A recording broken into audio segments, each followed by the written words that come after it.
নমস্কার, আমার নাম উপাসনা মণ্ডল। এখন আমি একটি কবিতা আবৃত্তি করে শোনাচ্ছি। কবিতাটির নাম হলো সুচিকিৎসা।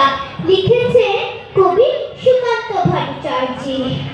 বদ্রীনাথের সর্দি হলো কলকাতাতে গিয়ে, আচ্ছা করে জোলাপ নিল লস্যি নাকে দিয়ে। ডাক্তার এসে বলল কেসে বড়ই কঠিন ব্যামো, এসব কি সুচিকিৎসা? আরে আরে রামো, আমার হাতে পড়লে পরে এক্সরে করে দেখি রোগটা কেমন কঠিন কিনা। আসল কি মানে কি?